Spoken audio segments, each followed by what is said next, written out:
मंच सुखद अनुभूतियों से पल्लित हुआ हमारा कहना था कि इंतजार करो, वह सुंदर सी सुखद पल हम सबके बीच आ चुका है जिसकी हमें प्रतीक्षा थी। तो आइए हम सब मां गंगा के पावन तट पर देवभूमि विभिन्न ऋषियों मनुष्यों की तपोस्थली प्रकृति के सुरम्य बोध पर कलापड़ भारत संस्था के माध्यम से आज दीप प्रज्वलन कर अपने राष्ट्रीय चतुर्थ अधिवेशन एवं कला संगीत साहित्य संगम का भव्य दिव्य उद्घाटन मैं अपने माननीय अतिथि आदरणीय गिरीश चंद्र मिश्र जी, उपाध्यक्ष ललित कला अकादमी एवं मंचस्थ सभी माननीय अतिथियों से निवेदन करता हूं, दीप प्रज्वलन कर आज के कार्यक्रम का हम सभी शुभारंभ करें। देवेंद्र शुक्ला जी से निवेदन करता हूं कि दीप मंत्र के लिए हमारे बीच आने कष्ट करें। देवेंद्र शुक्ला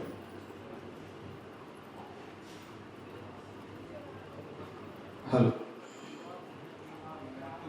हरि ओम गजाननं भूतगणाधिसेवितं गोपितजम्बो फलचारुभक्षणं उमासुतं शोकविनाशकारकं नमामि विघ्नेश्वर पादपङ्कजं विनायकं गुरुं भानुं ब्रह्म विष्णु महेश्वरान् सरस्वती प्रणम्यादौ सर्वकार्यार्थसिद्धये चन्द्रमा मनसो जातचक्षुः सूर्यो अजायत श्रोत्रद्वायुश्च प्राणश्च मुखादग्निरजायत जगज्ज्वालामालिन्ये नमः रत्नेश्वर्यै नमः स्वस्ति न इन्द्रो वृद्धश्रवाः स्वस्ति नः पूषा विश्ववेदाः स्वस्ति नस्तारक्षो अरिष्टनेमिः स्वस्ति नो बृहस्पतिर्दधातु गुरुर्ब्रह्मा गुरुर्विष्णु गुरुर्देवो महेश्वरः गुरुः साक्षात् परब्रह्म तस्मै श्री गुरवे नमः। वाग्वादिन्ये नमः सरस्वत्यै नमः ध्यायामि ध्यानार्थे नमस्कारान् समर्पयामि। बोलो गंगा मैया की जय। बहुत बहुत धन्यवाद। बड़ा ही सुखद स्वर्णिम पर कहते हैं सिद्ध शक्ति समर्थ मां हमारी, तो सिद्धियों का और फिर भंडार क्या है। मां सिद्धदात्री मां सरस्वती का आगमन इस साहित्य संगीत के बीच हुआ और इसी क्रम पर मैं अपने बीच समूह राष्ट्र गायन के लिए वाचन के लिए श्रीमती सरोज फुलवे जी को आमंत्रित करता हूं। आप लक्ष्मणपुरी की पावन धरती से पधारी हैं, आए और राष्ट्रगान के माध्यम से आज के कार्यक्रम को का नया स्वरूप ग्रहण करें। राष्ट्रीय भावना और संचेतना के साथ श्रीमती सरोज फुलवे जी तक मेरी आवाज पहुंच रही हो। श्रीमती सरोज फुलवे जी। इसी क्रम पर आदरणीय हरिनारायण मिश्रा जी को आमंत्रित करता हूं। आदरणीय गर्मा जी को आमंत्रित करता हूं कि आए और राष्ट्रगान के माध्यम से राष्ट्रीय सावधान। जनगण मन अधिनायक जय हे भारत भाग्य विधाता। पंजाब सिंध गुजरात मराठा द्राविड़ उत्कल बंगा विंध्य हिमाचल यमुना गंगा उच्छल जलधि तरंगा। तब शुभ नामे जागे तब शुभ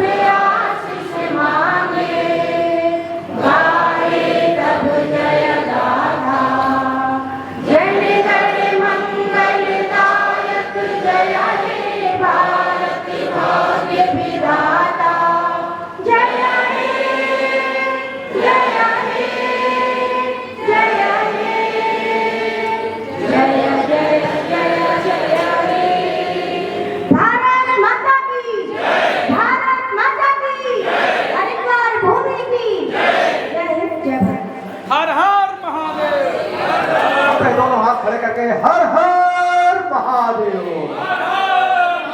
हर हर महादेव। बहुत बहुत धन्यवाद आप सबने।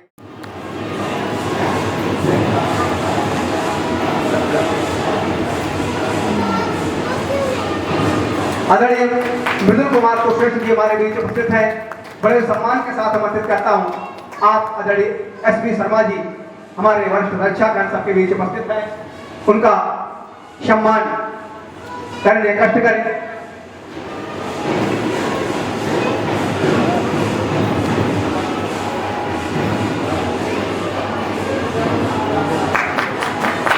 तालियों से आप सभी स्वागत करें, अभिनंदन। हमारे मध्य आदरणीय रवि कनकड़े जी हमारे बीच उपस्थित हैं। मैं बड़े सम्मान के साथ आदरणीय दयाराम रैकवार जी को आमंत्रित करता हूं। आए दयाराम रैकवार जी आए, उनका अंग वस्त्र देकर सम्मानित करने का कष्ट करें।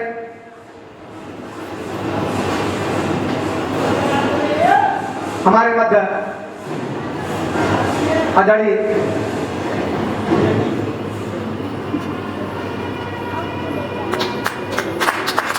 देवेंद्र शुक्ला जी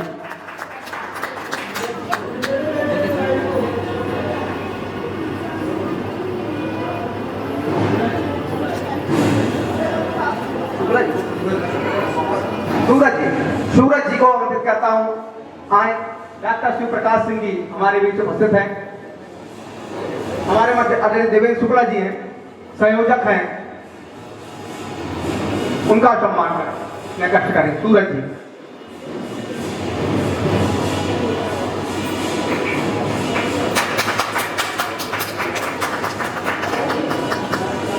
हमारे मध्य आदरणीय सीपी दास जी बैठे हुए, सीपी दास जी आए, डॉक्टर शिव प्रकाश जी का सीपी दास जी, धन्यवाद। इसी क्रम पर स्वागत उद्बोधन के लिए मैं अपने राष्ट्रीय अध्यक्ष डॉक्टर शिव प्रकाश जी को आमंत्रित करता हूं। आए और स्वागत उद्बोधन के माध्यम से आज के चतुर्थ उद्बोधन में सभी मान्य अतिथियों का स्वागत करें, अभिनंदन करें।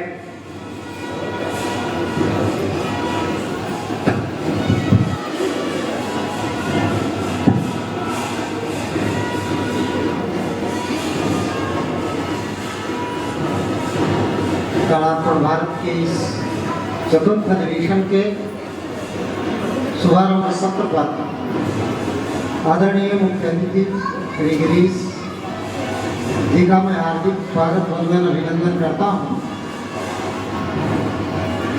कलात्मक भारत न्यास या कलात्मक भारत की स्थापना 4 साल पहले की गई थी और इन 4 साल में हमारे संरक्षक श्री योगेश सिन्हा जी,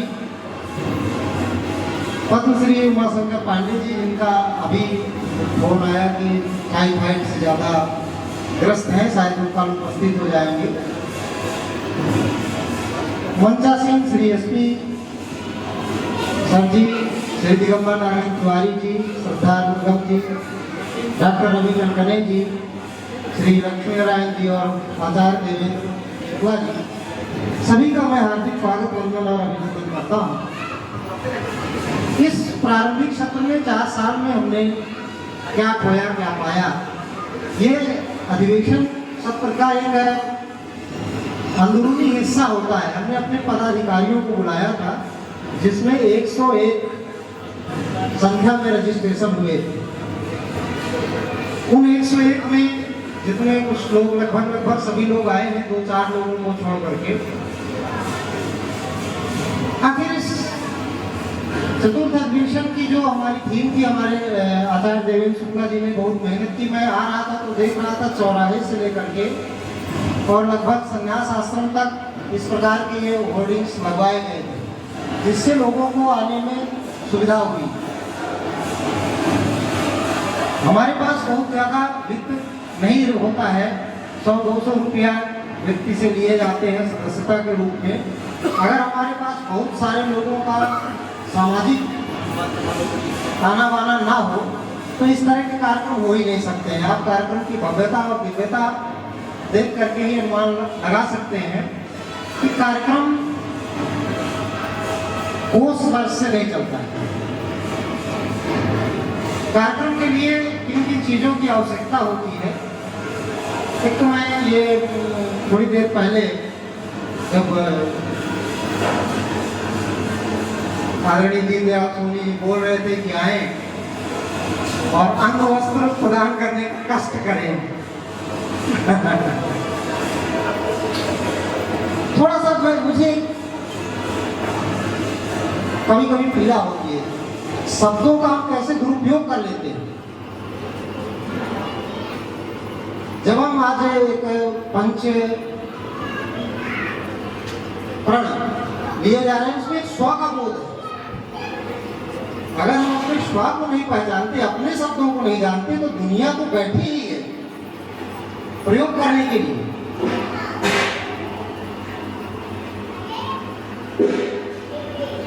देखिए कैसे कैसे आदरणीय भागवताचार्य जी बैठे हैं। एक अंग्रेजी का शब्द है ISM, इज्म का शुद्ध रूप होता है वाद, और जहां वाद होता है वहां विवाद भी होता है। इस प्रकार के शब्दों को गढ़ता कौन है? हमने आप देखिए हिंदी, मुस्लिमिस, लेकिन आप क्रिश्चियनिस्ट नहीं सुनेंगे। अंग्रेजी की भाषा का एक शब्द का आजकल मैं कहता हूं शब्दों का आतंकवाद चल रहा है। कुछ नहीं, बड़े से शब्द गढ़िए और उसकी एक ऐसी विवेचना करिए कि दुनिया को लगे कि दवा हुआ कौन है। आप गूगल का जमाना है, सर्च करिए, सारे धर्मों के पीछे वो इस्म लगाते हैं और क्रिश्चियन के पीछे क्रिश्चियनिटी। ऐसा क्यों? ऐसा क्यों? ये पूरा कला और संस्कृति के पीछे जो लोग समाजशास्त्र के होंगे वो आग वर्ण का एक सांस्कृतिक विलंबन या प्रलंबना का सिद्धांत पड़े हुए। यह जो प्रक्रिया चल पड़ी है शब्दों का दुरुपयोग करने का, शब्दों के ऐसे शब्द नए नए शब्द गढ़ना और उनका फिर ऐसा प्रयोग करना कि आप अपने आप को जाने कि हम कुछ नहीं हैं। आप अभी हमने स्वस्ति वाचन पढ़ा, प्रारंभ स्वस्ति वाचन से अस्थि हम हैं, स्व का ही तो बोध था, उसमें स्व भी है और अस्थि भी।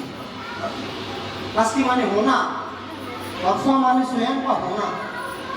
उसको हमने शुभ कामनाएं, मंगलमय कामनाओं से जोड़ा है। जब हम शुभ कामनाएं किसी को देते हैं तो उसको हम बोलते हैं स्वस्ति वाचन। हमने ऐसे ऐसे नैरेटिव बढ़े, ऐसी ऐसी सोच रही कि लगने लगा कि हम लोग कहीं से दबे हुए।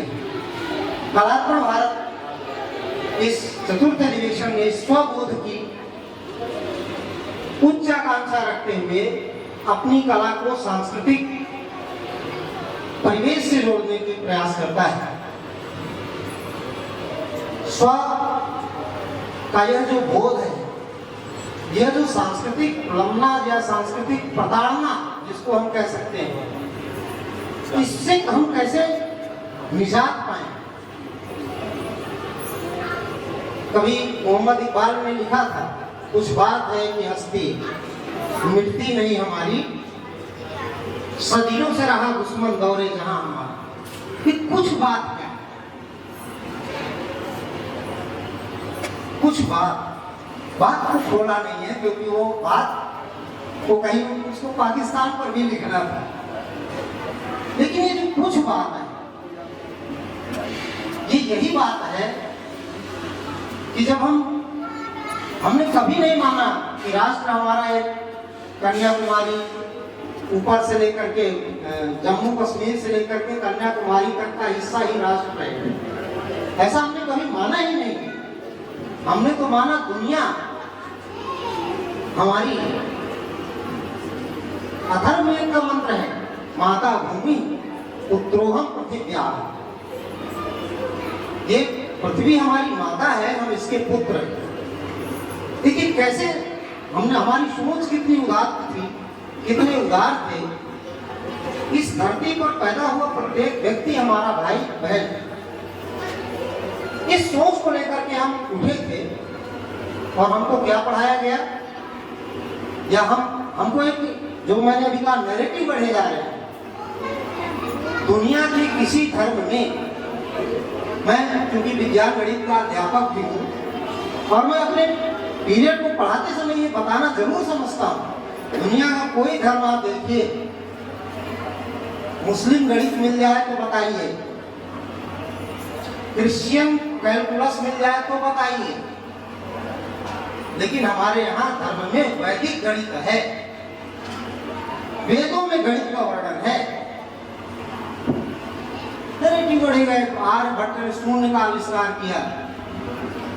शून्य का आविष्कार आर्यभट्ट ने आविष्कार या खोज किया नहीं,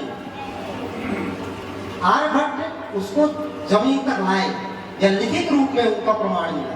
ये कहें शून्य तो हमारे यहाँ 18 अक्षौणी सेना का वर्णन है, तो बिना शून्य के हो जाएगा क्या? नहीं, हमारे यहाँ सब कुछ।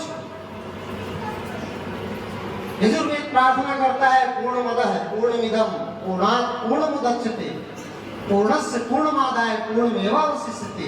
पूर्ण से पूर्ण जोड़ दो तो पूर्ण रहता है, पूर्ण से पूर्ण निकाल लो तो भी पूर्ण बचता है।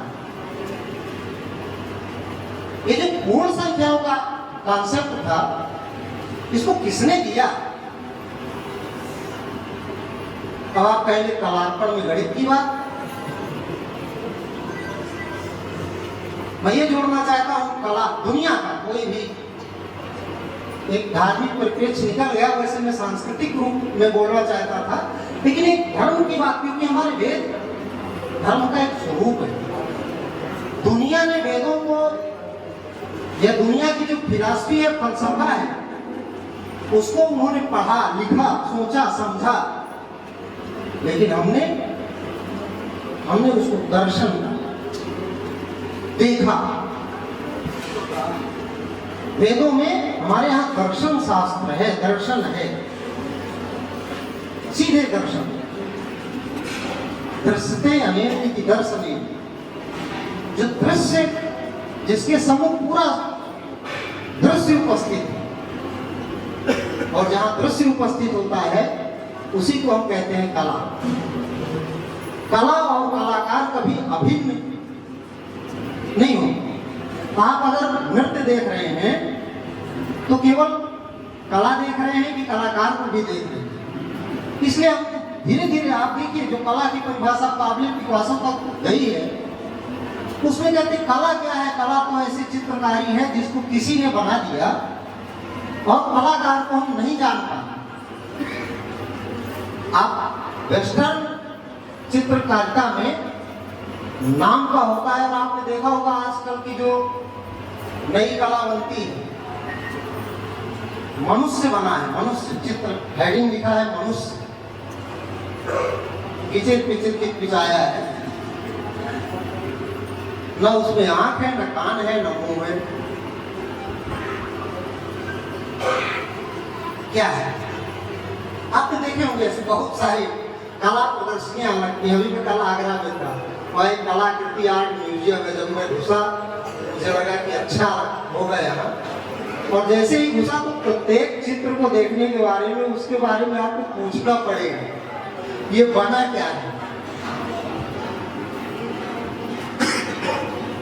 यानी हम अपने स्वबोध को किस तरह से विस्मृत किए। हमारे यहाँ देखिए चित्र लगे हैं, राधा कृष्ण है, एक ऐसा भाव चित्र पैदा होता है कि जिसको देखते ही हमारा वो दर्शन, विज्ञान, गणित, संस्कृत,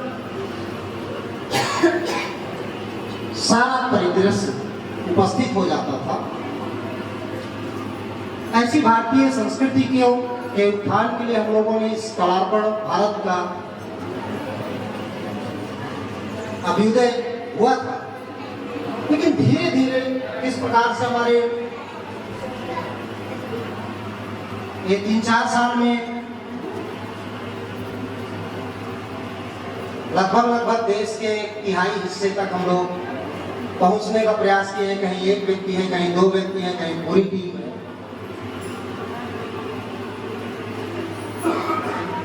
संस्कृति, कला और साहित्य तीनों की जो त्रिवेणी रहती है, ये कलार्पण भारत में है। कई बार हम लोग सोचते हैं, चिंतन करते हैं, लोग पूछते हैं कि ये आपने चित्रकूट में किया अधिवेशन, बनारस में किया, अयोध्या में किया, हरिद्वार में किया, इस तरह तीर्थ स्थलों में करने से क्या फायदा होता है? डॉक्टर रवि कनकने जी बैठे, उन्होंने कहा हमारा फायदा यही होता है, इसी बहाने तीर्थ हो जाते हैं। क्या इतना फायदा कम है क्या?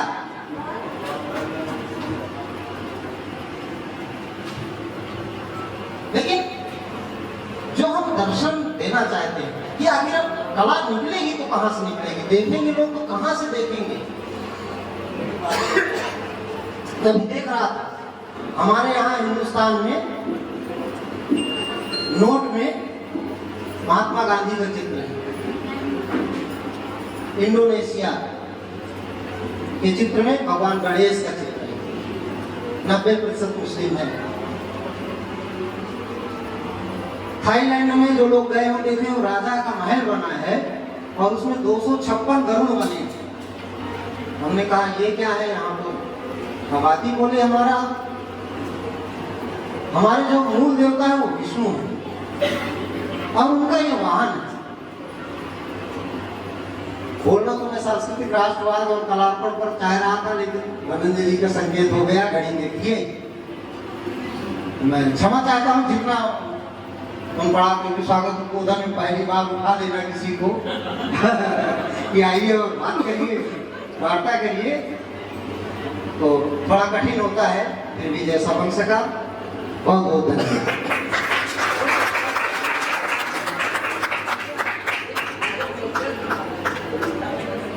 बहुत बहुत धन्यवाद। उद्बोधन का बदलाव जमाते हैं तुम्हारे बोल कि विचारों के ऊपर का नीड़ मेरे हृदय में बना रहने दो।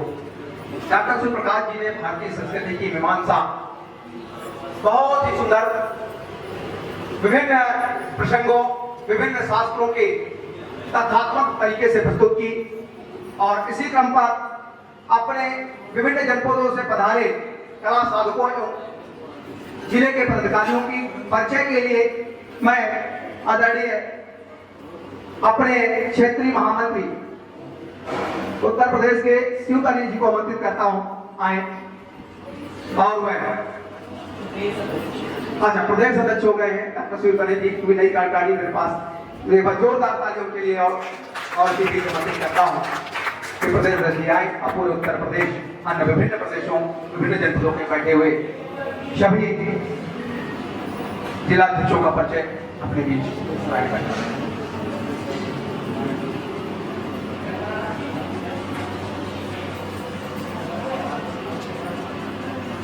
सभी आगंतुक अतिथियों का बहुत बहुत स्वागत करते हुए मैं अनुरोध करूंगा आज के विशिष्ट अतिथि माननीय गिरीश चंद जी से जो आप लोगों को थोड़ा आशीर्वचन देकर करें।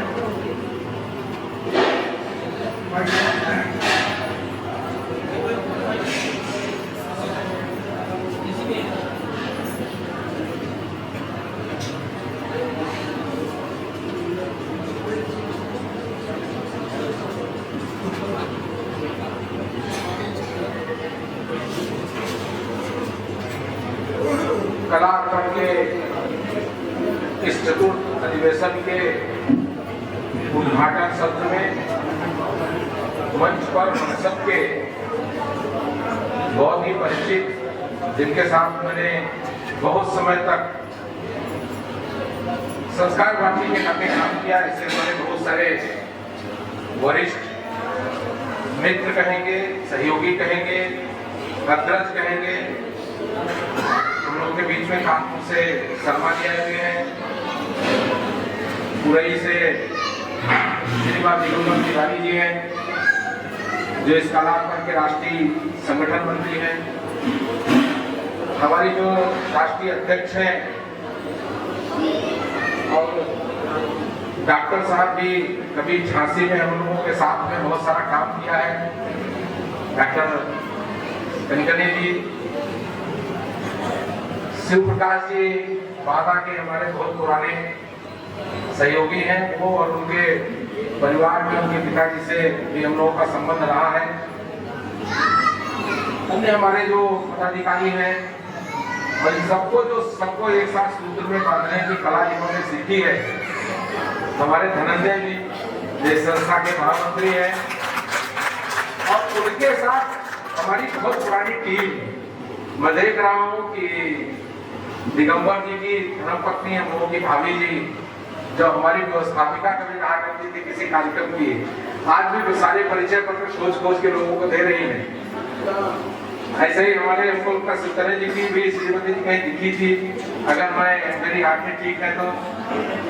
ऐसे बहुत सारे कार्यकर्ता हमारे परिचित हैं और मुझे वैसे तो पहली बार आने का अवसर मिला है।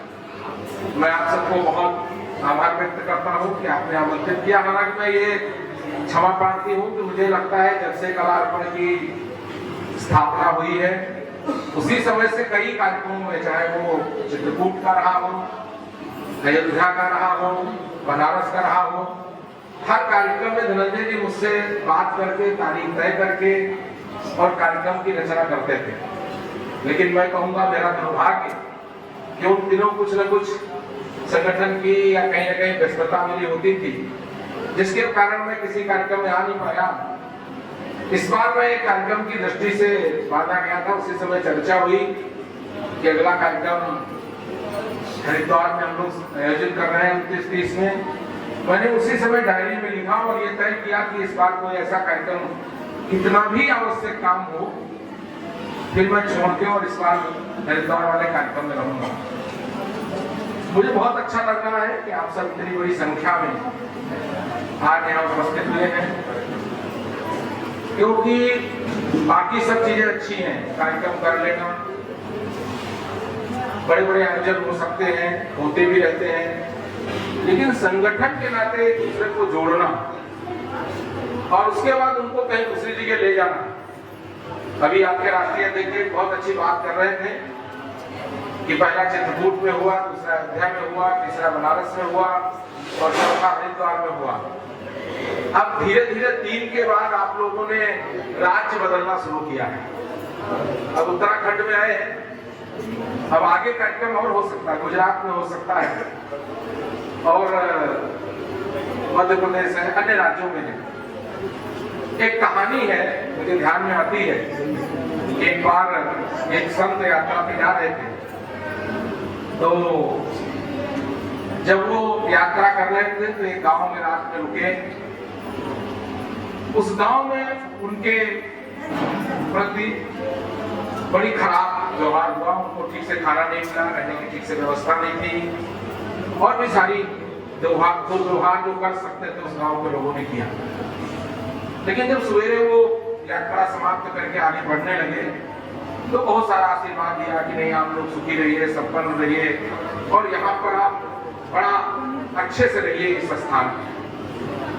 फिर वो दूसरे गांव गए, वहां उनकी बड़ी आवभगत हुई, बहुत उनको सम्मान मिला, बड़ा उनका पूजा पाठ हुआ। तो जब चलने लगे तो उन्होंने कहा जाइए आप सब लोग यहाँ से उजड़ जाइए। तो उनके शिष्य ने कहा महाराज ये कौन सी आपने बात की, जिन लोगों ने आपके साथ इतना दुर्व्यवहार किया उनको तो कहा आपने कि नहीं आप यहीं रहिए, आप सुखी होइए, संपन्न रहिए, और जिन लोगों ने आपके साथ इतना अच्छा व्यवहार किया, आपकी इतनी सेवा सत्कार की, आपको दक्षिणा दिया, आपने उनके लिए कहा उजड़ जाइए। बोले देखिए मैंने इसलिए कहा कि अच्छा व्यक्ति अगर समाज में फैलेगा तो समाज में अच्छाई फैलाएगा और अगर बुरा आदमी समाज के अन्य स्थानों पर जाएगा तो बुराई फैलाएगा। तो मैं चाहता हूं कि बुरी चीज एक ही जगह बनी रहे और अच्छी चीज पूरे देश में फैलती जाए। इसलिए मैंने दोनों को आशीर्वाद दिया है। तो संतों का ये स्वभाव होता है, या तो महापुरुष होते हैं उनका स्वभाव होता है कि अच्छी चीज समाज में फैले, दूर तक जाए, जगह जगह अपनी अच्छाई प्रस्तुत करें, ये हम सबकी कामना है। और मैं चाहता हूं कि कलार्पण जो एक छोटे कुछ धनंजय जी या कुछ जो प्रमुख लोग थे, दिगंबर जी, जतनय जी, इन सब लोगों ने शुरू की थी, आज वो हरिद्वार तक आ चुकी है। अब ये पूरे देश में फैले और धीरे धीरे इसे फैलेगी। और कला जिसकी अभी शिवप्रकाश जी चर्चा कर रहे थे कि ये तो समाज में जो आज ऐसे नैरेटिव सेट हो रहे हैं उनकी बहुत बड़ी जननी है। हम देखते हैं बहुत सारे ऐसे मुद्दे समाज में आते हैं जो पता नहीं चलते किसके माध्यम से चलाए गए, लेकिन एक कला ऐसा पक्ष है, ऐसी विधा है, इसके बहुत सारे आयाम हैं। जब आप उसमें जाएंगे तो जैसे अभी वो चर्चा कर रहे थे, चित्रकला है, संगीत है, नाटक है, लेखन है, कविता है, बहुत सारे आयाम हैं। वैसे तो हमारे जो सनातन संस्कृति है उसमें 64 कलाओं का उल्लेख आता है। ठीक है, आज हम 64 कलाओं में काम नहीं कर पा रहे हैं, लेकिन उसमें से 8-10 कलाएं ऐसी जिनकी समाज पर प्रभाव है, जिनके कारण समाज संचालित होता है, उनके माध्यम से आज पूरे समाज में एक जो अच्छी चीज कैसे समाज के सामने आए। और हमारे अंदर अगर कोई बुराई आ रही है, चाहे जिस रूप में, चाहे परिवार में कोई बुराई उपस्थित हो रही हो, हमारे व्यक्तिगत जीवन में हो रही हो, हमारे सामाजिक जीवन में हो रही हो, हमारे त्योहारों में हो रही हो, उसको भी कला के माध्यम से समाज के सामने प्रस्तुत करना और अच्छी चीज को प्रस्तुत करना और समाज को ये संदेश देना कि अगर हम समाज में हैं तो समाज में कैसे अच्छी चीजें जाएं, कैसे वो चीजें समाज में जाएं जिससे समाज लगातार उन्नति की ओर आगे बढ़े। उसकी दृष्टि से समाज में बहुत सारी संस्थाएं काम कर रही हैं। आज कलार्पण के माध्यम से, आप सबकी मेहनत से आज इतनी बड़ी संख्या में आए हैं, कल हो सकता है इससे और बड़ी संख्या हम लोगों को आए, और अच्छे काम को आगे बढ़ाने के लिए हम सब आपके साथ हैं। मैं आज पहली बार आया हूँ, कोई बहुत बोलने के मूड से नहीं आया था, मैं तो यही इस उद्देश्य से आया था, किसी बहाने आप सबसे भेंट होगी, संपर्क होगा। और ये भी एक लालच है, जैसा शिवप्रकाश जी कह रहे थे कि जब कोई हरिद्वार आता तो मन बना के आता है कि माँ गंगा है, एक बहुत अच्छा तीर्थ स्थल है, हम सब कहीं न कहीं किसी न किसी रूप में ईश्वर का दर्शन करेंगे और फिर हम लोग यहाँ से पुण्य लेके और जीवन के क्षेत्र में आगे जाएंगे। और जब हमारे पास ईश्वर की पूर्णाई होती है, उनका आशीर्वाद होता है, तो हम किसी काम में आगे अगर बढ़ें तो सफलता निश्चित मिलती है। मेरी आपकी संस्था को, और मैं तो ये क्यों कहूँ कि मेरा सहयोग है, मैं तो आपकी संस्था का ही एक अंग हूँ और बहुत समय हम लोगों ने साथ मिलकर काम किया है। आगे भी जहाँ आवश्यकता पड़ेगी वहाँ मैं आपके साथ उपस्थित रहूँगा। कोई आवश्यक नहीं है कि हर बार मुख्य तिथि रहे, तो तिथि लेके जब बुलाते हैं तो सामान्य कार्यकर्ता के नाते भी हम आ सकते हैं, आएंगे। और आप सब लोग आज इस अवसर पर यहाँ आए, सबका हरिद्वार की धरती पर, हमारे देवेंद्र जी जो यहाँ इस आयोजन के मुख्य करता है, मैं उनको बधाई देता हूँ और आप सबको बधाई देता हूँ। एक अच्छे काम के लिए आप लोग लगे हुए हैं। भगवान से प्रार्थना करता हूँ कि इस काम को भगवान अपना आशीर्वाद दें और आगे बढ़ाएं। आप सबको बहुत बहुत शुभकामनाएं। जय हिंद, जय भारत।